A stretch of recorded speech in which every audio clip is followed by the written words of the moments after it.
ចាលោកជំទាវមុននឹងចូលជជែកគ្នាពីរឿងនេះមួយរយៈនេះដូចជាបាត់លោកជំទាវមួយរយៈទៅហើយតើលោកជំទាវអញ្ជើញទៅណាដូចជាអសកម្មរយៈចា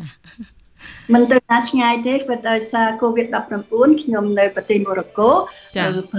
នោះគេបានទុកឲ្យនៅក្នុងផ្ទះរហូតដល់13ខែចាប៉ុន្តែនៅក្នុង3ខែនេះខ្ញុំក៏មិនទំនេរដែរខ្ញុំធ្វើកិច្ចការទៅដូចអ្នកទាំងអស់គ្នាធ្វើតែកិច្ចការតាមអនឡាញបន្តអ្វីដែលអសកម្មហ្នឹងនាងខ្ញុំចង់សម្ដៅថាដូចជាអត់ឃើញចេញមុខតាមប្រព័ន្ធផ្សព្វផ្សាយចាមិនមែនថាលោកជំទាវអត់ធ្វើការអីទេចាតកតងទៅនឹងការជជែកគ្នានៅក្នុងប្រធានបទហ្នឹងលោកជំទាវគឺថាជាដំបូងនេះនាងខ្ញុំចង់លើកឡើងអំពីថាតើគណៈបកសង្គ្រោះជាតិនឹងបានបន្តសកម្មភាពទំនាក់ទំនងការទូតរបស់ខ្លួននឹងទំនាក់ទំនងនឹងតើគណៈបកសង្គ្រោះជាតិនឹងធ្វើដោយរបៀបណាបើ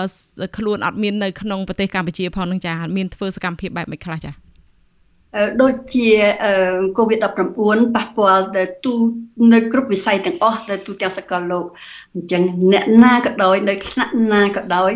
ជាន់ខ្ពស់ជាន់ទាបណាក៏ដោយនៅពេលនេះយើងធ្វើការងារតាក់ទងគ្នាតាមប្រព័ន្ធអនឡាញដូច្នេះយើងនៅតែបន្តពាក់ព័ន្ធជាមួយនឹងទំនាក់ទំនងជាមួយនឹងសមាជិកសភានៃសហគមន៍អឺរ៉ុបជាមួយនឹងសមាជិករដ្ឋាភិបាលនៃសហគមន៍អឺរ៉ុបនិងសហរដ្ឋអាមេរិកនិងអូស្ត្រាលីព្រមទាំងយើងធ្វើការងារតាមលិខិតឆ្លងឆ្លើយគ្នាហើយខ្ញុំក៏បានចូលរួមហើយលោកប្រធានស្ដីទីសំរងស៊ីនឹងចូលរួមនៅក្នុង webinar គឺដូចជាការជួបជុំគ្នាប៉ុន្តែជាសាធារណៈតាមអនឡាញតាម Zoom ចាលោកជំទាវតាក់ទងទៅនឹងការជួបគ្នាតាមប្រព័ន្ធអនឡាញនេះខាងគណៈបក្សសង្គ្រោះជាតិលើកឡើងពីបញ្ហាអីទៅនៅក្នុងដំណាក់កាលហ្នឹងចាយើងនៅតែបន្តបង្ហាញនៅអ្វីដែលជា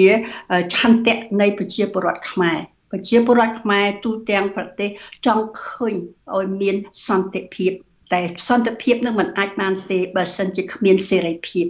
សន្តិភាពអត់ន័យទេបើសិនជាគ្មានសេរីភាពចឹងចំហរបស់យើងនៅតែដដែលសេរីភាពនៃប្រជាពលរដ្ឋយើងឈលលើអីឈលលើការសេរីភាពនៅក្នុងការបញ្ចេញមតិសេរីភាពនៅក្នុងការជ្រើសរើសអ្នកដឹកនាំសេរីភាពនៅគ្រប់វិស័យជាពិសេសសេរីភាពនៅក្នុងការទំនាក់ទំនងគ្នានៅក្នុងវិស័យនយោបាយពីព្រោះយើងខ្ញុំជាអ្នកនយោបាយហើយយើងក៏សូមឲ្យលើកស្ទួយឲ្យប្រជាពលរដ្ឋយើងមានសេរីភាពនៅក្នុងការជ្រើសរើសគឺមានការបោះឆ្នោតដោយសេរីត្រឹមត្រូវនិងយុត្តិធម៌សេរីភាពនៅក្នុងនយោបាយនេះគឺជាចំហនិងឆន្ទៈនៃគណៈបក្សសង្គ្រោះជាតិយើងយកឆន្ទៈប្រជាពលរដ្ឋជាធំចឹងនៅក្នុងការជជែកជាមួយនឹងសហភាពអឺរ៉ុបជាមួយនឹងសហគមន៍អន្តរជាតិទាំងអស់គឺយើងមើលនៅគ្រប់ជ្រុងជ្រោយទាំងអស់កន្លែងណាដែលប៉ះពាល់ទៅដល់សេរីភាពប៉ះពាល់ដល់លទ្ធិប្រជាធិបតេយ្យប៉ះពាល់ដល់ឆន្ទៈប្រជាពលរដ្ឋយើងនៅរាយការណ៍ហើយជាពិសេសប៉ះពាល់ដល់គណៈបក្សសង្គ្រោះជាតិយើងរាយការណ៍តំណាក់តំណងហើយយើងរាយការណ៍ជូនទៅដល់សហគមន៍អន្តរជាតិទី1នៅការចាប់ចងបន្តការចាប់ចងដោយអត់មានហេតុអត់មានផលអីទាំងអស់ចាប់ចងសមាជិកនៃគណៈបក្សសង្គ្រោះជាតិនេះគឺជាការប៉ះពាល់ដល់សេរីភាពធ្ងន់ធ្ងរណាស់ប៉ះពាល់ដល់លទ្ធិប្រជាធិបតេយ្យប៉ះពាល់ដល់ឆន្ទៈប្រជាពលរដ្ឋនោះទី1ហើយការចាប់ចងនេះយើងឃើញជាក់នឹងផ្ដេកការឈឺចាប់នៃប្រជាពលរដ្ឋយើងមិនថាឡើយតែគណៈបក្សសង្គ្រោះជាតិទេការចាប់ចងដោយយកតុលាការមិនឯករាជ្យតុលាការនយោបាយទៅតាមការណែនាំទៅការបញ្ជារបស់លោកហ៊ុនសែនមិនមែនតែលើគណៈបក្សសង្គ្រោះជាតិទេទាំងសង្គមស៊ីវិលទាំងអ្នកវិភាគទាំងអ្នកសារព័ត៌មានក៏ទទួលការរងគ្រោះដែរចឹងយើងសូមឲ្យបញ្ចប់ជាបន្ទាន់ហើយនឹងដោះលែងនិងទម្លាក់នៅការចោទប្រកាន់ទៅលើអ្នកទោសនយោបាយទាំងអស់ទី2យើងសូមឲ្យកាប់អើមឲ្យមានឃើញថានៅពេលនេះ COVID-19 មានការប៉ះពាល់ធ្ងន់ធ្ងរណាស់ទៅដល់ជីវភាពរស់នៅនៃប្រជាពលរដ្ឋទាំងអស់ហើយយើងឃើញថាការប៉ះពាល់នេះប្រចាំថ្ងៃប្រជាពលរដ្ឋដែលងាយរងគ្រោះរាប់លានអ្នកហើយសំខាន់ទៅទៀតគឺសេដ្ឋកិច្ចនៃអ្នកដែលត្រូវគេប៉ះពាល់នោះគឺកម្មករប្រជាពលរដ្ឋនៅវិស័យក្រៅប្រព័ន្ធអ្នកលក់ដូរបន្តិចបន្តួចហើយ យើងមិនត្រឹមតែបារម្ភនៅក្នុងការប៉ះពាល់សេដ្ឋកិច្ចទេយើងបារម្ភខ្លាំងបំផុតនោះនៅនយោបាយរបស់លោកហ៊ុនសែនដែលលើកដៃយកដៃឆក់ទៅខាងប្លុកកុម្មុយនីសឯប្លុកអ្នកសេរីអ្នកប្រជាធិបតេយ្យលោកហ៊ុនសែនមិនយករឿងនឹងយកមិនយកគោលការណ៍អ្នកប្រជាធិបតេយ្យយកមកជាធំទេមានន័យថានៅពេលនេះដែលមានការប៉ះពាល់ទៅដល់ជីវិតរស់នៅនៃប្រជាពលរដ្ឋយើងដូចជាកម្មករដូចជាអ្នករងដូចជាកសិករតើគាត់មានសិទ្ធិសេរីភាពនៅក្នុងការបញ្ចេញមតិទេគឺអត់ទាល់តែសោះចាលោកជំទាវមានប្រសាសន៍មិញលើកឡើងថាតកតងទៅនឹងការដែលជួបការទូតនោះគឺលោកជំទាវខាងគណៈបក្សសង្គ្រោះជាតិនឹងបានលើកឡើងអំពីបញ្ហាវិស័យនយោបាយសេរីភាពនៃការបញ្ចេញមតិនិងតកតងទៅនឹងការចាប់ចងសកម្មជនជាបន្តបន្ទាប់នេះតាំងពីខែ5ខែ6ខែឧសភាខែមិថុនានេះមកគឺមានការចាប់ជាបន្តបន្ទាប់ហើយលោកជំទាវថាខាងគណៈបក្សសង្គ្រោះជាតិនឹងនៅតែបន្តរាយការណ៍ទៅដែរហើយចុងក្រោយគឺតកតងទៅនឹងផលប៉ះពាល់នៃវិបត្តិ COVID-19 តកតងទៅនឹងសេដ្ឋកិច្ចរបស់ស្ត្រីជាដើមចាលោកជំទាវតើខាងសហរដ្ឋអាមេរិកក៏ដូចជាសហគមន៍អឺរ៉ុបនឹងគេបានឆ្លើយតបយ៉ាងម៉េចទៅវិញទៅចាជំវិញការដែលខាងគណៈបក្សសង្គ្រោះជាតិលើកឡើងបែបហ្នឹងចាលិខិតឆ្លើយឆ្លងយើងមានជាឯកសារគេនៅតែចំហនៃសហភាពអឺរ៉ុបចំហនៃសហរដ្ឋអាមេរិកនិងសហគមន៍អន្តរជាតិទាំងមូលនឹងចំហគេគឺការពារលទ្ធិប្រជាធិបតេយ្យគេមានការព្រួយបារម្ភណាស់នៅការរដ្ឋបិទគឺស្ទើរតែអត់ទេនៅសេរីភាពនៃប្រជាពលរដ្ឋខ្មែរចាប៉ះពាល់ធ្ងន់ធ្ងរណាស់ដូចហើយគេបានបញ្ជាក់ទៀតចំហគេអត់ដូរទេដូចជាសហភាពអឺរ៉ុបគឺរឿង EPA គឺជារឿង EPA ហើយសហ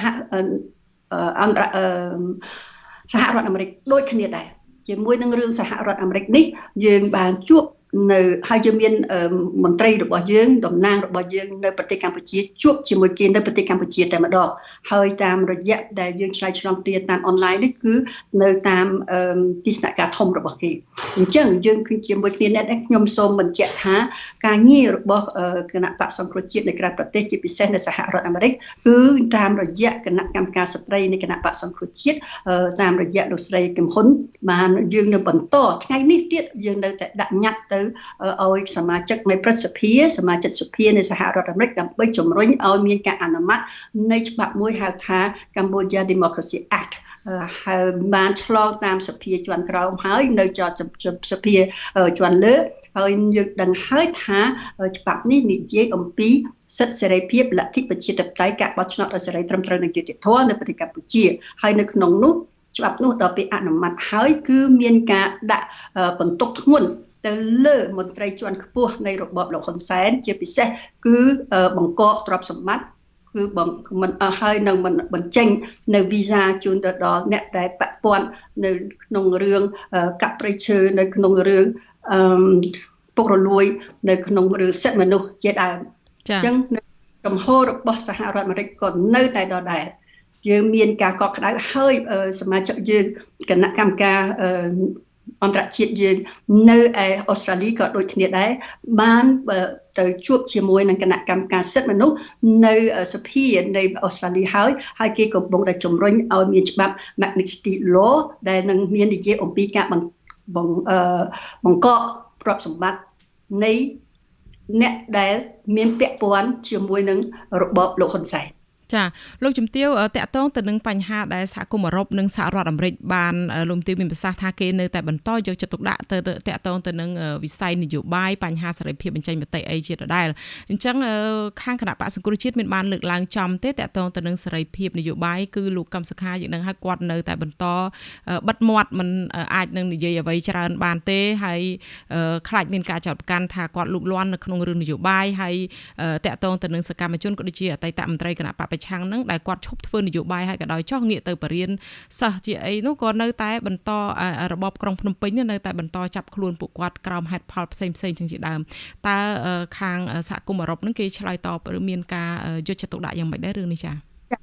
បំពេញខ្ញុំចង់បន្ថែមដែរនៅក្នុងចំណុចដែលយើងធ្វើការឆ្លើយឆ្លងគ្នាជាមួយនឹងសហគមន៍អន្តរជាតិនេះគឺចំណុចសំខាន់គឺការរឿងលោកប្រធានកឹមសុខាលោកប្រធានកឹមសុខាជាប្រធាននៃគណៈបក្សសង្គ្រោះជាតិ ជាផ្លូវការដូច្នេះគណៈបក្សសង្គ្រោះជាតិនៅតែជាគណៈបក្សសង្គ្រោះជាតិជាងក្នុងបរិបទនៃលោកប្រធានកឹមសុខា គឺវាពាក់ព័ន្ធជាមួយនឹងសេរីភាពនិងសិទ្ធិមនុស្សសេរីនឹងការបោះឆ្នោតដោយសេរីត្រឹមត្រូវនឹងយុត្តិធម៌យើងបញ្ជាក់ឲ្យបញ្ជាក់ទៀតគ្មានការបោះឆ្នោតនៃសេរីនឹងយុត្តិធម៌ទេបើសិនជាគ្មានគណៈបក្សសង្គ្រោះជាតិចូលរួមដោយពេញលក្ខណៈដូច្នេះមានន័យថាប្រធាននៃគណៈបក្សសង្គ្រោះជាតិគឺលោកកឹមសុខាដោះលែងលោកកឹមសុខានេះគឺជាលក្ខខណ្ឌដល់ដែលយើងមិនអាចដកចេញបានទេហើយអន្តរជាតិក៏មិនអាចដកចេញបានដែរដោះលែងលោកប្រធានកឹមសុខាហើយមិនមែនដោះលែងហើយឲ្យនៅក្រោយក្រៅគុំខាំងដោយសពថ្ងៃនេះទេវាដោះលែងហើយអត់មានឲ្យបញ្ចប់ទាំងអស់នៃរឿងក្តីនៃលោកកឹមសុខាលោកប្រធានកឹមសុខាឲ្យចប់ដើម្បីឈានទៅរកការរៀបចំឲ្យមានការបោះឆ្នោតដោយសេរីត្រឹមត្រូវនិងយុត្តិធម៌ចឹងហើយបានយើងនិយាយអំពីសិទ្ធិសេរីភាពនៅក្នុងការបញ្ចេញមតិសិទ្ធិសេរីភាពនៃនយោបាយហើយនៅឆន្ទៈនៃប្រជាពលរដ្ឋខ្មែរយើងមិនអាចឲ្យមានការបោះឆ្នោតคล้ายៗដូចឆ្នាំ2018បានទៀតទេចឹងយើងនៅតែចំហយើងនៅតែដដែលហើយជាមួយនឹងអន្តរជាតិក៏នៅតែដដែលជាមួយហើយប្រជាពលរដ្ឋយើងជាពិសេសប្រជាពលរដ្ឋយើងការឈឺចាប់ការបាត់បង់ដីធ្លីការលើ COVID-19 ទៀតហើយសេដ្ឋកិច្ចដែលធ្ងន់ធ្ងរហើយការភាពអត់ឃ្លានភាពក្រីក្រធ្ងន់ធ្ងរណាស់នៅប្រទេសកម្ពុជាយើងដូច្នេះអ្វីដែលយើងចង់ឃើញពិតប្រាកដនោះយើងចង់ឃើញឲ្យមានការបោះឆ្នោតដោយសេរីត្រឹមត្រូវយុត្តិធម៌លុះត្រូវបានលុះត្រាតែយើងចាត់មានការជជែកគ្នាសម្របសម្រួលគ្នារបៀបណានៅគ្រប់លក្ខណៈទាំងអស់ដើម្បីឈានទៅឲ្យមានសេរីភាពរបស់លោកប្រធានកឹមសុខាមានការបោះឆ្នោតដោយសេរីត្រឹមត្រូវនិងយុត្តិធម៌មិនអាចដករឿងគណៈបក្សសង្គ្រោះជាតិចេញពីការបោះឆ្នោតបានទេពីឆន្ទៈរបស់ប្រជាពលរដ្ឋបានទេចំណុចមួយទៀតចាសូមអញ្ជើញបន្តចាលោកទេចំណុចមួយទៀតជាចំណុចដ៏សំខាន់គឺការព្រួយបារម្ភរបស់យើងហើយដែលលោកប្រធានស្ដីទីសំរងស៊ីបានសរសេរជាអត្ថបទផងបានចូលនៅអាស៊ីសេរីផងបាននៅគ្រប់វេទិកាទាំងអស់គឺប្រវត្តិមានរបស់ប្រទេសចិននៅពេលនេះនៅហើយយើងដឹងច្បាស់គឺមានវត្តមានយោធាមានការលាក់កំបាំងមែនប៉ុន្តែមានឯកសារគ្រប់គ្រាន់ដើម្បីឃើញថាមានវត្តមានយោធានៃចិនប្រទេសចិនហើយនឹងមានការប៉ះពាល់ដល់សុវត្ថិភាពនៃប្រជាពលរដ្ឋដល់នៅក្នុងតំបន់សុវត្ថិភាពនៅតំបន់នៅទូទាំងពិភពលោកហើយជាពិសេសសំខាន់គឺឯករាជ្យភាពនិងនៃប្រទេសកម្ពុជាយើងពរណភាពទឹកដីរបស់យើងអញ្ចឹងយើងឃើញថានៅពេលនេះគឺជាពេលដ៏សំខាន់បំផុតដែលយើងត្រូវតែបន្តនៅកិច្ចការបរទេសជាមួយនឹងសហគមន៍អន្តរជាតិតែជាមួយគ្នានេះដែលជាការសំខាន់គឺយើងត្រូវតែប្រជាពលរដ្ឋយើងត្រូវងើបឈរឡើងនៅគ្រប់ទីកន្លែងទាំងអស់ដើម្បីជាពិសេសនៅ COVID-19 នេះមិនឲ្យលោកហ៊ុនសែនបញ្ជាហើយម្សិលមិញថ្មីម្សិលមិញទៀតបានបង្ហាញឲ្យយើងឃើញថាលោកហ៊ុនសែនមិនបារម្ភនឹងរឿងសេដ្ឋកិច្ចរបស់ប្រជាពលរដ្ឋដីធ្លីប្រជាពលរដ្ឋទេគណៈបក្សសង្គ្រោះជាតិនៅតែមានចំហដដែលបំណុលប្រជាពលរដ្ឋទៅលើធនាគារជាមួយនឹងបំណុលជាមួយនឹងអេស៊ីលីដាជាមួយអ្នកបំណុលទាំងអស់គ្រោះហិរញ្ញវត្ថុចាគឺជាបំណុលដែលចងកប្រជាពលរដ្ឋជាពិសេសនៅ COVID-19 នេះចាលោកជំទាវតាក់ទងទៅនឹងរឿងបញ្ហាសេដ្ឋកិច្ចនេះយើងនឹងជជែកគ្នានៅពេលបន្តិចទៀតចាអញ្ចឹងនាងខ្ញុំសូមបន្តសំណួរមួយទៀតសិនតាក់ទងនឹងរឿងដែលលោកជំទាវមានប្រសាសន៍ថាបានរៀបរាប់ជូនជាការលើកពិភាក្សាទៅសហគមន៍អឺរ៉ុបក៏ដូចជាសហរដ្ឋអាមេរិកដែរដែលថាលើកឡើងអំពីក្តីកង្វល់របស់ការបិទសិទ្ធិសេរីភាពក្នុងការសម្ដែងមតិរបស់លោកប្រធានកឹមសុខាក៏ដូចជាការចាប់បន្តបន្ទាប់ មន្ត្រីនិងសកម្មជនគណៈបកប្រឆាំងនោះចានៅថ្ងៃសុក្រខាងស្អែកនេះខ្ញុំបានទទួលព័ត៌មានថាសកម្មជនក្រុមគ្រួសាររបស់សកម្មជនគណៈបកប្រឆាំងក៏ដូចជាមន្ត្រីគណៈបកប្រឆាំងហ្នឹងគាត់នឹងជួបជុំគ្នានៅឯតុលាការក្រុងភ្នំពេញដើម្បីនឹងលើកបដាតវ៉ាសូមឲ្យមានការដោះលែងថាក្រុមគ្រួសារប្តីរបស់គាត់គឺអត់មានបានទៅបន្តធ្វើសកម្មភាពនយោបាយទេឯការចាប់ហ្នឹងគាត់កំពុងស្ថិតនៅក្នុងការបន្តធ្វើរកជីវភាពក្នុងវិបត្តិកូវីដនេះតើខាងគណៈបកសង្គ្រោះជាតិយល់យ៉ាងម៉េចដែរចំពោះការដែលពួកគាត់នឹងឡើងទៅតវ៉ានៅមុខតុលាការក្រុងខាងស្អែកហ្នឹងចា៎ជាសិទ្ធិសេរីភាពនៃគ្រួសាររបស់គេសិទ្ធិសេរីភាពនៃបុគ្គលមិនមែនជាការបញ្ជាការរៀបចំពីគណៈបកសង្គ្រោះជាតិទេអត់មានមន្ត្រីគណៈបកសង្គ្រោះជាតិណាទៅនៅមុខតុលាការទេជាឆន្ទៈជាការឈឺចាប់នៃជនរងគ្រោះយើងដឹងទេថាពេលចាប់ចងអ្នកណាក៏ដោយចាប់ចងដោយអត់មានហេតុផលអត់មានដីកាដោយភាពសាហាវយើងដឹងហើយនៅពេលនគរបាលប៉ូលីសមកបាត់ផ្ទះយើងម្ដងតែយើងភ័យទេហើយនៅមុខកុមារនៅមុខគ្រួសាររបស់យើងតើយើងតក់ស្លុតយ៉ាងណាយើងឈឺចាប់យ៉ាងណាការចាប់ចងការដាក់សមាជិកយើងឬមួយសមាជិកអ្នកណាក៏ដោយភាពអយុត្តិធម៌របៀបនេះគឺជាការចាប់ចងមួយដែលធ្វើឲ្យកូនចៅយើងសមាជិកគ្រួសារគេឈឺចាប់ដូច្នេះនៅក្នុងការបង្ហាញនៅក្នុងការចេញទៅបញ្ចេញមតិទាមទារឲ្យមានការដោះលែងគឺជាឆន្ទៈនៃបុគ្គលម្នាក់មិនមែនជារឿងដែលគួរឲ្យយើងគិតថានេះគឺជារឿងគណៈបកនេះរៀបចំគណៈបកនោះរៀបចំត្រូវគិតថាប្រជាពលរដ្ឋយើងមានការឈឺចាប់ប្រជាពលរដ្ឋយើងជាមនុស្សមានភាពថ្លៃថ្នូរចង់បានសន្តិភាពសន្តិសុខនៅក្នុងក្រុមគ្រួសាររបស់គេពិតប្រាកដមិនមែនតាមតែបញ្ជាលោកហ៊ុនសែនមិនមែនតាមឲ្យយើងឃើញថ្មីទៀតម្សិលមួយថ្ងៃគ្រាន់តែយុវជនខាងវៀតណាមធម្មជាតិចេញទៅការពារកោះក្រៅក៏មិនបានដែរហើយយើងឃើញមន្ត្រីរបស់សាលាក្រុងយើងធ្លាប់ឃើញហើយអ្នកទាំងអស់នោះគឺជាបាតដៃទី3របស់លោកហ៊ុនសែនដែលមកបង្ក្រាបពួកយើងពេលពួកយើងធ្វើបាតុកម្មបញ្ចេញមតិមិនថាតែគណៈបកសង្គ្រោះជាតិទេសកម្មជនណាក៏ដោយឲ្យតែចេញមកគឺក្រុមបាតដៃទី3នឹងចេញមកហើយយើងហើយសូមបញ្ចប់នៅវប្បធម៌នីតិរដ្ឋភាពបញ្ចប់នៅការធ្វើឲ្យមានការឈឺចាប់បាក់បែកគ្រួសារដោយសារ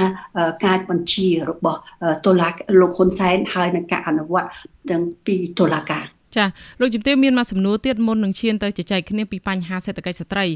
នេះខ្ញុំចង់ដឹងថាអញ្ចឹងបើខាងពីក្រៅពីក្រុមគ្រួសាររបស់គាត់ផ្ទាល់ដែលគាត់ចេញទៅតស៊ូមតិដោយខ្លួនឯងនោះតើខាងគណៈបកសង្គ្រោះជាតិអាចជួយក្រុមគ្រួសារអ្នកទាំងអស់នឹងដោយវិធីណាបានចាចំពោះយើងនៅតែចំហរបស់យើងសមាជិកនៃគណៈបកសង្គ្រោះជាតិជាពិសេសសមាជិកក្រុមដែលជាប់ឆ្នោតក្រុមប្រឹក្សាឃុំសង្កាត់ដែលលោកបានជាប់ឆ្នោតដោយមានមោទនភាពខ្ពស់ណាស់ហើយលោកមានឆន្ទៈមានមនសិការជាតិខ្ពង់ខ្ពស់ណាស់លោកសុខចិត្តឲ្យគេចាប់ចូលហើយយើងឃើញទេហើយជាថ្មីម្ដងទៀតក្នុងនាមគណៈបកសង្គ្រោះជាតិខ្ញុំសូមលើកដៃគោរពដល់សកម្មជនជាពិសេសមេឃុំចៅសង្កាត់របស់យើងដែលមិនបោះបង់នៅឆន្ទៈប្រជាពលរដ្ឋដែលលោកបានរៀបចំបានបោះឆ្នោតឲ្យយើងឲ្យអស់លោកស្រីដែលជាមេឃុំចៅសង្កាត់នោះឲ្យជាតំណាងរបស់ប្រជាពលរដ្ឋយើងដូច្នេះគាត់មិនបាត់បង់គាត់មិនបោះបង់ទេនៅអ្វីដែលជាការសន្យារបស់គាត់ជាមេឃុំចៅសង្កាត់គាត់សុខចិត្តជាប់ពន្ធនាគារនេះគឺជាឧត្តមគតិដ៏ថ្លៃថ្លាដែលយើងជាគណៈបកដាក់ដឹកនាំនៃគណៈបកសមាជិកនៃគណៈបកអ្នកគាំទ្រគណៈបកយើងមានមោទនភាពណាស់ដូច្នេះអ្វីដែលយើងអាចជួយបានជាយើងត្រូវជួយឲ្យជាពិសេសយើងជាគណៈបកយើងជាថ្នាក់ដឹកនាំយើងមានការទទួលខុសត្រូវយើងមិនអាចបោះបង់ប្រជាសមាជិកយើងឲ្យអាចនៅឯកោទេហើយយកឱកាសនេះជាថ្មីម្ដងទៀតអំពាវនាវដល់សមាជិកយើងទាំងអស់អំពាវនាវដល់ប្រជាពលរដ្ឋទាំងអស់ថាគណៈបកសង្គ្រោះជាតិនៅតែជាចំហនិងជាជំរើសតែមួយជូនដល់បងប្អូនដើម្បីឲ្យមានលទ្ធិប្រជាធិបតេយ្យពិតប្រាកដឲ្យមានយុត្តិធម៌ពិតប្រាកដ ការឈឺចាប់របស់បងប្អូននឹងមាននឹងដោះស្រាយបាននៅពេលដែលបងប្អូនហើយបងប្អូននៅតែត្រូវតែមានអារម្មណ៍នៅតែមានភាពនឹងនៅក្នុងអារម្មណ៍ប៉ុន្តែបងប្អូនជាប្រជាពលរដ្ឋជាម្ចាស់ឆ្នោតជាពលរដ្ឋមានសិទ្ធិសេរីភាពគ្រប់គ្រាន់នៅក្នុងការបញ្ចេញមតិនិងក្នុងការជ្រើសរើសអ្នកនយោបាយគណៈបកនយោបាយហើយជាពិសេសបងប្អូននឹងឯងគឺជាអ្នកដែលត្រូវសម្រេចចា៎ថានៅឲ្យគេមកបំប្រព្រឹត្តភាពអយុត្តិធម៌ដល់យើងដល់ពេលណាទៀតបងប្អូនត្រូវតែងើបឈរចាលោកជំទាវតែទោះជាយ៉ាងណាយើងឃើញថាមន្ត្រីអង្គទូតទាំងអស់ហ្នឹងគាត់នៅតែបន្តធ្វើការជាមួយលោកនាយករដ្ឋមន្ត្រីហ៊ុនសែនដដែលទេតើលោកជំទាវយល់យ៉ាងម៉េចដែរចារឿងនេះអត់ទោះចាអង្គនៅប្រទេសទាំងអស់នោះគេអត់មានធ្វើការជាមួយលោកនាយករដ្ឋមន្ត្រីហ៊ុនសែនទេមិនទេគេអ្វីដូចជា COVID-19 ណាដែលជំនួយពី EU យើងនៅក្នុងការលើកមកជាមួយនឹងអន្តរជាតិក៏យើងលើកមកពីរឿង COVID-19 ហើយនឹងជំនួយនៅពេលនេះគឺ COVID-19 EU ដែលជួនទៅដល់ជួយទៅដល់ប្រជាពលរដ្ឋខ្មែរកុំភ្លេចណាគេជូនទៅដល់ប្រជាពលរដ្ឋខ្មែរជំនួយរបស់សហរដ្ឋអាមេរិកក៏ជូនទៅដល់ប្រជាពលរដ្ឋខ្មែរក៏ប៉ុន្តែអ្វីដែលទោះបីថាជំនួយនេះហើយជាពិសេសជំនួយនេះត្រូវតែទៅដល់ដៃប្រជាពលរដ្ឋខ្មែរពិតប្រាកដយើងបារម្ភណាស់ដែលលោកហ៊ុនសែននិយាយថាជូនប្រជាពលរដ្ឋយើង$20 $30ក្នុងមួយខែនេះទោះបីជាយ៉ាងណាក៏ដោយក៏យើងបានលើកជូនទៅដល់សហគមន៍អន្តរជាតិហើយថាជំនួយទាំងអស់យើងសូមឲ្យមានតម្លាភាពពិតប្រាកដកុំឲ្យមានការរើសអើងនយោបាយហើយនឹងឲ្យមានកុំឲ្យមានអំពើពុករលួយហើយយើងស្ដាប់អាស៊ីសេរីម្សិលមិញយប់មិញយើងឮទៀតការបារម្ភសហគមន៍បាត់បង់ដីធ្លីរបស់គ្នានៅកោះកុងនៅគ្រប់ទីកន្លែងទាំងអស់អត់ទាន់បានជ្រើសរើសថានឹងអាចទទួលបាននៅជំនួយពីលោកហ៊ុនសែនដែរហើយលួយជំនួយនេះមិនមែនជំនួយរបស់លោកហ៊ុនសែនទេវាមិនលុយរបស់លោកហ៊ុនសែនទេកុំភ្លេចនេះបើសិនជាលុយរបស់ជាតិជាលុយរបស់ប្រជាពលរដ្ឋតាមរយៈការបង់ពន្ធ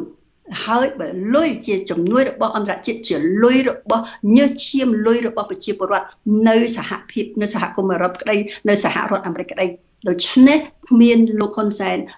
បញ្ជាថាឲ្យអ្នកនេះមិនឲ្យអ្នកនេះចាក់អ្នកនេះចងអ្នកនោះមិនមែនទេដូច្នេះរដ្ឋាភិបាលសហគមន៍អឺរ៉ុបក្តីគេមើលច្បាស់ណាស់កន្លែងណាដែលគេថាគេមិនអាចទទួលបានដូចជា EBA គេអត់ថយទេហើយអ្វីដែលជាជំនួយរបស់គេគឺជំនួយសម្រាប់ដោះស្រាយបញ្ហាប្រជាពលរដ្ឋភាពក្រីក្រភាពវេទនារបស់ប្រជាពលរដ្ឋខ្មែរចាលោកជំទាវបានដឹងហើយនៅថ្ងៃនេះគឺលោកនាយករដ្ឋមន្ត្រីហ៊ុនសែននឹងបានប្រកាសនៅក្នុងការផ្ដល់ដល់ឧបត្ថម្ភប្រាក់ឧបត្ថម្ភនឹងជាជំហានលើកដំបូងនៅថ្ងៃនេះគឺចែកដល់ជនក្រីក្រនៅតាមទីជនបទនិងទីក្រុងនឹងដែលមានកម្រិតជីវភាពក្រីក្រហើយត្រូវការនឹងរងផលប៉ះពាល់នៅក្នុងអំឡុងពេលមានវិបត្តិជំងឺ COVID-19 នេះប៉ុន្តែដោយលោកជំទាវមានប្រសាសន៍មិញហ្នឹងគឺថាស្ត្រីដែលគាត់រងគ្រោះដោយបញ្ហាដីធ្លីដូចជាសហគមន៍ដីធ្លីដែលគាត់ធ្លាប់ឡើងមកដាក់ញត្តិយើងឃើញថាគាត់ឡើងមកដើម្បីសុំឲ្យរដ្ឋាភិបាលនឹងអន្តរាគមន៍ទៅគ្រឹះស្ថានមីក្រូហិរញ្ញវត្ថុដូចជាធនាគារនឹងឲ្យបញ្ឈប់ការផ្អាកឲ្យគាត់សងប្រាក់សិនសងបំណុលសិនហើយស្ត្រីនៅតាមវិស័យសេវាកម្សាន្តហ្នឹងក៏គាត់សុំឲ្យមានការជួយដោយកម្មករដែរកម្មករនឹងទៀតសោតដែលថារដ្ឋាភិបាលជួយហ្នឹងគឺមិនទាន់បានទទួលប្រាក់ឧបត្ថម្ភហ្នឹងគ្រប់គ្រាន់ទេបានជាដំណាក់កាល$40ហ្នឹងបាន$20ម្ដងតើលោកជំទាវយល់យ៉ាងម៉េចដែរជំវិញបញ្ហាហ្នឹងចា៎នេះយើងបង្ហាញឲ្យឃើញថាលោកហ៊ុនសែនបន្តទឹកម្ដងមកតំណក់ទៅដល់ប្រជាពលរដ្ឋឃើញទេគាត់យកជីវិតរបស់ប្រជាពលរដ្ឋយើងយកទៅធ្វើជាការលេងសើចថាវិការជាតិបើសិនជាបន្តនៅថ្ងៃនៅពេលនេះវាតាំងពីខែ1រហូតដល់ខែនេះវា6ខែណាតែប្រជាពលរដ្ឋយើងគាត់បាត់បង់ការងារបាត់បង់អាជីពរបស់គាត់បាត់បង់ប្រហែលខែហើយតែមួយថ្ងៃគាត់ចំណូលរបស់គាត់ខាតប្រហែលហើយឥឡូវនៅក្នុងការបន្តមួយតំណក់របស់លោកហ៊ុនសែននេះគឺមួយខែបានប្រហែលពី$20ទៅ$30ណាបងប្អូនសួរលោកហ៊ុនសែនមើលគាត់រស់បានទេ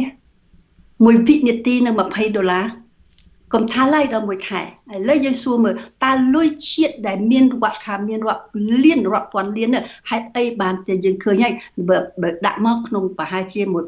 25លានដុល្លារនៅក្នុង1ខែណាចាប៉ុន្តែគាត់ថាលោកហ៊ុនសែនថាថវិកាជាតិមានទៅដល់2000លានដុល្លារហេតុតែអ្វីនៅតែមិនធ្វើឲ្យជាពិសេសកម្មការនីរបស់យើងជាពិសេសកម្មការនីការបាត់បង់នៅការងារនេះមិនមែនត្រឹមតែបាត់បង់ចំណូលបាត់បង់ការងារបាត់បង់ឆ្នាំងបាយហើយឆ្នាំងបាយរបស់កម្មការនីយើង1ខែយ៉ាងតិចគាត់បាន190ឥឡូវឲ្យគាត់មួយខែ20ថាជាកម្មការនីឲ្យ40តែក្នុង40ហ្នឹង5ខែហើយអ្នកខ្លះមិនទាន់បានទទួលផងហើយបើ40ហ្នឹងឲ្យ2ដំណាក់កាលទៅទៀតតែបន្តនេះគាត់បន្តឲ្យយើងកុំឲ្យអស់ដង្ហើមតែដង្ហើមនឹងវាអស់ទៅហើយចាដង្ហើមសេដ្ឋកិច្ចវាអស់ហើយអ្នកណាធ្វើឲ្យអស់ COVID-19 ពិតហើយក៏ប៉ុន្តែនៅក្នុងវិស័យសេដ្ឋកិច្ចតែលោកហ៊ុនសែនបានគិតក្នុងរយៈពេលជា20ឆ្នាំហ្នឹងបានធ្វើឲ្យវិស័យសេដ្ឋកិច្ចរឹងមាំដោយប្រទេសជិតខាងឯងឃើញវិស័យសេដ្ឋកិច្ចរបស់លោកហ៊ុនសែនគឺមានតែមួយនឹងឯងគឺទីផ្សារ EU ហ្នឹងចាសហភាពអឺរ៉ុបដល់គេដកអាទីផ្សារហ្នឹងសល់អីកសិករយើងយំរហ័សបាត់ដីធ្លីផងផលិតផលចេញមិនទៅកើតផងហើយយើងមើលប្រទេសថៃប៉ុន្តែ1ខែសម្រាប់កម្មករបរដ្ឋាភិបាលថៃគេជូនទៅដល់$154ក្នុង1ខែ$154ហើយបំណុលនៃកសិករនៅប្រទេសថៃគេព្យួរ1ឆ្នាំហេតុអីបានជាលោកហ៊ុនសែនមិនត្រឹមតែមិនអនុញ្ញាតណាឲ្យប្រជាពលរដ្ឋយើងមានសិទ្ធិបញ្ចេញមតិមិនត្រឹមតែប៉ុណ្្នឹងឯឥឡូវគាត់ឈានទៅដល់បញ្ជាឲ្យរឹតអូសដីធ្លីឡើងតុលាការដូច្នេះលោកហ៊ុនសែនយកជីវិតប្រជាពលរដ្ឋនៅក្នុងកណ្ដាប់ដៃទាំងអស់គាត់ទាំងអស់ហើយនឹងតុលាការនៅតែកណ្ដាប់ដៃលោកហ៊ុនសែនទាំងអស់នឹងបង្ហាញឲ្យឃើញច្បាស់ណាលោកហ៊ុនសែនអត់មានឈឺចិត្តឈឺក្បាលអីខ្ញុំអត់ចង់ប្រើភាសាហ្នឹងទេប៉ុន្តែវាហួសពេកឲ្យតែឥឡូវចំហនៃគណៈបក្សសង្គ្រោះជាតិគឺសូមឲ្យយើងនៅតែចំហយើងដដែលសូមបងប្អូនកុំសងមួយរយៈទៅបំណុលមួយរយៈទេពីព្រោះហេតុអីបើសិនជាបងប្អូនទៅលក់ដីលក់ស្រែលក់ចម្ការតើអ្នកណាអ្នកទទួលខុសត្រូវដែលបានមានគេអកសលតណាស្មារតីលោកហ៊ុនសែនសងវិញគាត់ឲ្យរឹបអូសគាត់រឹបអូសទាំងអស់គ្នាទៅរឹបអូសទៅឡើងតុលាការទាំងអស់គ្នាទៅលោកហ៊ុនសែនត្រូវតែយល់ថានៅពេលនេះគាត់ប្រឆាំងមិនមែនយើងជាអ្នកប្រឆាំងឯគណៈបក្សសង្គ្រោះជាតិមិនមែនជាគណៈបកប្រឆាំងឯតែលោកហ៊ុនសែនផ្ទុយទៅវិញឥឡូវពេលនេះគាត់ប្រឆាំងនឹងអីគាត់ប្រឆាំងនឹងអ្វីដែលជាឆន្ទៈប្រជាពលរដ្ឋអត់មានលុយសងបំណុលទេលោកជំទាវឥឡូវនេះយើងដឹងហើយថាប្រជាពលរដ្ឋនឹងគាត់ហាក់ដូចជាបាត់ភាពជាតំណាងបានន័យថាបាត់វត្តមានគណៈបកប្រឆាំងគាត់បានខិតខំដោយខ្លួនឯងចេញទៅតវ៉ាក៏សហគមន៍ស្ត្រីដែលគាត់ចេញទៅដាក់ញត្តិអីហ្នឹងក៏ត្រូវបានអាជ្ញាធរប្រក្រាបអីចឹងទៅយកគាត់ចាប់អ្នកស្រីផៅយើងអីជាដើមហ្នឹងគឺថាចាប់គាត់យកទៅឃុំអស់ 4-5 ម៉ោងអីចឹងទៅសួរនាំដេញដោលឆ្លិចសួរគាត់អីចឹងទៅចាហើយឥឡូវនេះគឺថាដោយសារតែបញ្ហាហ្នឹងហើយដែលធ្វើឲ្យពួកគាត់នឹងចេះតែខំប្រវេសប្រវាសអីដោយខ្លួនឯងតើការបាត់គណៈបកប្រឆាំងនៅក្នុងពេលនេះបាត់វត្តមានគណៈបកប្រឆាំងហ្នឹងវាហាក់ដូចជាការបាត់ការផ្ទៀងផ្ទាត់តម្លាភាពនៅក្នុងសង្គមមួយដែរហើយតើនរណាជាអ្នកខាតប្រហែលជាចម្លើយដែលយើងឃើញនឹងភ្នែកស្រាប់គឺប្រជាពលរដ្ឋដែលគាត់កំពុងរងគ្រោះសម្រាប់លោកជំទាវខាងគណៈបក្សសង្គ្រោះជាតិយល់ថាយ៉ាងណាហើយនឹងអាចធ្វើអ្វីបានដើម្បីជួយដល់ប្រជាពលរដ្ឋដែលរងផលប៉ះពាល់ផ្នែកសេដ្ឋកិច្ចជាពិសេសស្ត្រីនៅក្នុងពេលនេះចា៎បងប្អូនស្ត្រីទាំងអស់ខ្ញុំតែងតែលើកដៃសំពះដោយសារអីតែដោយសារសំពះទៅដល់ភាពអង់អាចក្លាហាននៃស្ត្រីខ្មែរយើងនៅគ្រប់វិស័យទាំងអស់ជាពិសេសវិស័យក្រៅប្រព័ន្ធនឹងឯងវិស័យកសិកម្មនឹងឯងជាការងារដែលធ្វើដោយកម្លាំងបាយហើយកម្លាំងបាយរបស់ស្ត្រីយើងដឹងហើយមិនមែនជាកម្លាំងបាយដូចបុរសទេពីព្រោះស្ត្រីមានការងារបន្តពូជ ណាមានការទទួលខុសត្រូវនៅក្នុងការបំបៅកូននៅក្នុងការធ្វើការមកធ្វើបាយធ្វើទឹករៀបចំទាំងមកពីតាំងពីងើបពីទទួលទានដំណេករហូតដល់យប់ទៅទៀតរហូតដល់ពេលអាហារស្ទើរតែអត់មានពេលនឹងទទួលទានអាហារផងស្ត្រីយើងនោះញ៉ាំបាយផងណាដូច្នេះយើងឃើញថានៅពេលនេះស្ត្រីយើងដែលប្រឈមមុខនឹង COVID-19 ផងណាស្ត្រីយើងពោះផងស្ត្រីយើងទៅលក់ដូរផងទៅធ្វើការងារផងទៅធ្វើកសិកម្មផងពោះផងបីកូនផងគ្រប់យ៉ាងទាំងអស់ហើយ COVID-19 ទៀតឥឡូវសេដ្ឋកិច្ចអស់ឆ្នាំបាយទៀតឥឡូវមកតវ៉ាគេចាប់គេចងទៀតក៏ប៉ុន្តែទោះបីនិយាយចឹងក៏ដោយណាអត់សូមឲ្យបងប្អូនយល់ឲ្យច្បាស់ថាគណៈបក្សសង្គ្រោះជាតិនៅជាមួយបងប្អូនជានិច្ចជាការគណៈបក្សសង្គ្រោះជាតិអត់មានទៅឆ្ងាយទេហើយបងប្អូនយល់ច្បាស់ណាស់ហើយខ្ញុំសូមសរសើរបំផុតយើងឃើញថាកម្មការនីរបស់យើងចាប់ដើមងើបឈរណាពីព្រោះឆ្នាំបាយរឿងចុងក្រោយរឿងឆ្នាំបាយហើយយើងឃើញដូចជាសហជីពនៅ Nagawal មួយស្ត្រីទាំងអស់គាត់ងើបឈរគាត់ងើបឈរដោយភាពក្លាហានអង់អាចមិនមែនចាំបាច់ឲ្យមានគណៈបក្សសង្គ្រោះជាតិទេខ្សែគោលដៅគោលការណ៍របស់យើងគឺគោលការណ៍រួមគោលការណ៍នៅក្នុងការផ្ដល់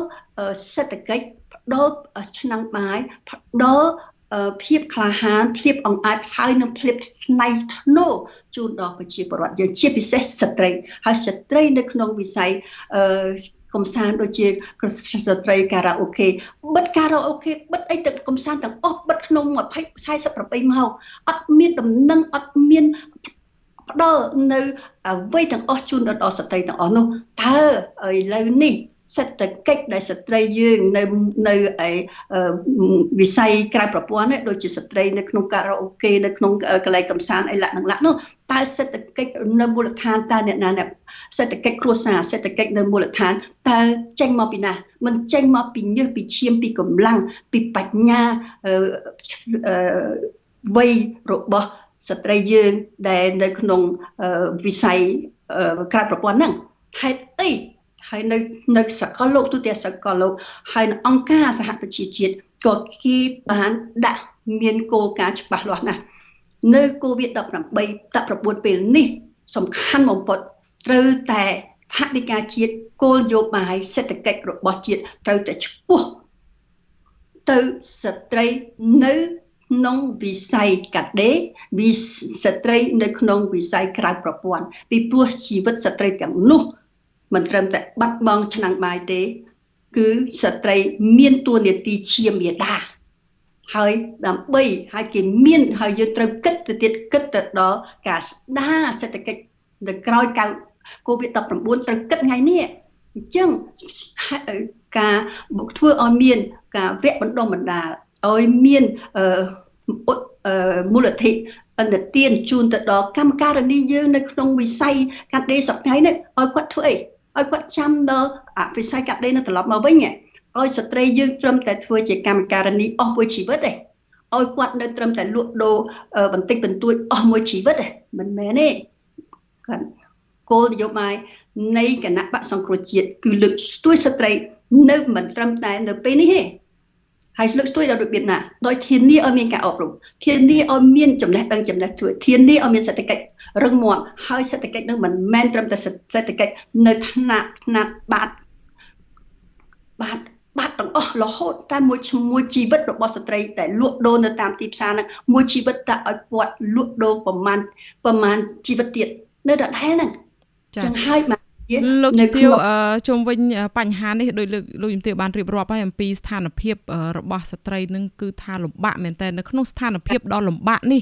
ហេតុអីបានជារដ្ឋាភិបាលមិនព្រមយកឱកាសនេះដើម្បីជួយប្រជាពលរដ្ឋដែលកំពុងតែត្រដរខ្យល់ត្រូវការជំនួយនឹងទៅ ត្រូវការដោះស្រាយបញ្ហាហ្នឹងទៅហេតុអីបានជាគាត់មិនបានគិតគូរហើយណាមួយវិញទៀតគឺថានេះគឺជាឱកាសនៅក្នុងការស្ដារឡើងវិញនៅតម្រូវការពីសហគមន៍អន្តរជាតិដែលគេចង់បានដែរនៅក្នុងការដែលចង់ឲ្យរដ្ឋាភិបាលហ្នឹងយកឱកាសនេះដើម្បីលើកស្ទួយសិទ្ធិមនុស្សនិងលទ្ធិប្រជាធិបតេយ្យនៅកម្ពុជានោះចានាងខ្ញុំគួរតែសួរសំណួរនេះទៅខាងរដ្ឋាភិបាលប៉ុន្តែលោកជំទាវយល់យ៉ាងម៉េចដែរបញ្ហានេះចាអីពេលនេះតើលោកហ៊ុនសែនគាត់ខ្វល់នឹងអីគាត់ខ្វល់នឹងការបន្តវេនឲ្យលោកហ៊ុនម៉ាណែតកូនប្រុសច្បងរបស់គាត់និយាយដដែលណាតែគាត់ខ្វល់នឹងឆ្នាំងបាយនៃកសិករនៃកម្មករនៃស្ត្រីរបស់យើងទេអត់ទេនៃមន្ត្រីរាជការរបស់យើងអត់ទេគាត់ខ្វល់នឹងរឿងអីគាត់ខ្វល់នឹងរឿងយកទិញឡានពីចិនទិញឡានយោធាពីចិនគាត់ខ្វល់នឹងរឿងអស់ហ្នឹងគាត់ខ្វល់នឹងអីទៀតគាត់ខ្វល់នឹងអាគារដ៏មហាអស្ចារ្យរបស់គណៈបកប្រជាជនដែលនឹងនៅរហូតដល់100ឆ្នាំគាត់ខ្វល់នឹងអាហ្នឹងតែយើងកុំខ្វល់នឹងលោកហ៊ុនសែនយើងខ្វល់នៅក្នុងការឯកភាពគ្នាក្នុងនាមយើងជាពលរដ្ឋខ្មែររស់ឲ្យមានតម្លៃរស់ដោយភាពថ្លៃថ្នូរយើងខ្វល់នៅក្នុងការឯកភាពគ្នាមានន័យថាយើងឈររួមគ្នាជាមួយគ្នាអញ្ជើញទៅជាមួយគ្នាសាមគ្គីគ្នាហើយទាំងអស់គ្នាមិនមែនម្នាក់ម្ដងទេទាំងអស់គ្នាប្រមូលគ្នានៅគ្រប់ទីកន្លែងទាំងអស់ថាខ្ញុំអស់ឆ្នាំងបាយហើយខ្ញុំមិនអាចចាំឲ្យថៅកែខ្ញុំឲ្យលោកហ៊ុនសែនក្រាមរយៈក្រសួងការងារបានសុខចិត្តឲ្យខាងក្រុមហ៊ុនរោងចក្រពជានៅក្នុងការបើកប្រាក់វិវត្តជូនទៅដល់កម្មករហើយចុះគណៈបកសង្គ្រោះជាតិសូមឲ្យពជាកុំឲ្យផ្ដល់សងបំណុលហេតុអីក៏ខុសហើយទុយទៅវិញលោកហ៊ុនសែនគាត់ឈរជានិច្ចកាលគាត់ឈរជាមួយនឹងគ្រួសារគាត់ឈរជាមួយនឹងក្រុមហ៊ុនដែលនៅជាមួយនឹងបកពួកក្រុមហ៊ុនគាត់និងគាត់ឈរជាមួយអ្នកដែលជាអាចជាថកែធំគាត់មិនឈរជាមួយនឹងប្រជាពលរដ្ឋទេហើយនៅពេលនេះជាពិសេសយើងសួរទៅវិញតែក្រសួងកិច្ចការនារីត្រូវឈរដើរជួរមុខក្រសួងកិច្ចការនារីជាអ្នកដើរជួរមុខអ្នកដែលត្រូវកំពុងតែបាត់បង់ការងារនៅពេលនេះដែលវិស័យដែលយើងឃើញហើយវិស័យកាត់ដេរវិស័យទេសចរវិស័យសំណង់ភាគច្រើនជាអ្នកណាជាស្ត្រីក្រសួងកិច្ចការនារីជាអ្នកត្រូវតែចូលជួបមុខហើយយើងមានដៃឃើញរដ្ឋមន្ត្រីក្រសួងកិច្ចការនារីមកនៅចិត្តស្ត្រីយើងដែលកំពុងរងគ្រោះទេចានាងខ្ញុំសូមអរគុណច្រើនលោកជំទាវហើយនាងខ្ញុំក៏បានតាក់ទងទៅខាងរដ្ឋមន្ត្រីក្រសួងកិច្ចការនារីខាងមន្ត្រីក្រសួងកិច្ចការនារីដែរគឺអ្នកនាំពាក្យក្រសួងកិច្ចការនារីអ្នកស្រីម៉ានចិន្តាគាត់បានលើកឡើងដែរថាបញ្ហានេះគឺឥឡូវនេះគឺថារដ្ឋាភិបាលនឹងមានការគិតគូរខ្លាំងគឺកំពុងបដោតខ្លាំងនឹងការតាក់ទងទៅនឹងការចូលរួមទប់ស្កាត់ការរីករាលដាលនៃជំងឺ Covid-19 សិនដែលជាបញ្ហាវិធានការចម្បងធំបំផុតណាចាហើយអ្វីដែលសំខាន់ទៅមុខទៀតនោះគឺថារដ្ឋាភិបាលបន្តធ្វើការដោះស្រាយបញ្ហានឹងតាមដំណាក់កាលដោយដែលយើងបានឃើញនៅថ្ងៃនេះដែលរដ្ឋាភិបាលមានការប្រមូលស្ថិតិអ្នកក្រីក្រនឹងមានការចែកលុយអីតាមដាប់ដោយអីចឹងទៅចា៎នេះខ្ញុំសូមអរគុណច្រើនលោកជំទាវដោយសារយើងអស់ពេលទៅហើយសូមបន្ថែមមួយម៉ាត់ចុងក្រោយចាសូមអញ្ជើញចាខ្ញុំចង់ឃើញលោកជំទាវក្រសួងកិច្ចការនារីឈរជាមួយនឹងកម្មការនីរបស់យើងនៅថ្ងៃណាមួយខ្ញុំចង់ឃើញ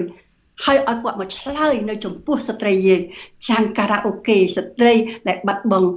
អាជីពទាំងឡាយខ្ញុំចង់ឃើញលោកជំទាវក្រសួងកិច្ចការនារីមិនមែនឲ្យជួបនៅក្រសួងទេឲ្យជួបនៅទីកន្លែងដែលស្ត្រីយើងកំពុងតែហូរញើសហូរឈាមហូរទឹកភ្នែកខ្ញុំចង់ឃើញលោកជំទាវក្រសួងកិច្ចការនារីនៅជាមួយស្ត្រីយើងចាសូមអរគុណច្រើនលោកជំទាវចាដែលបានចូលរួមនៅក្នុងការផ្សាយទូរទស្សន៍អាស៊ីសេរីនៅពេលនេះចាសូមជម្រាបលាលោកជំទាវត្រឹមប៉ុណ្ណេះសិនចាអត់ទោះតែខ្ញុំកាប់ចាស់សំទោសចាមិនអីទេចា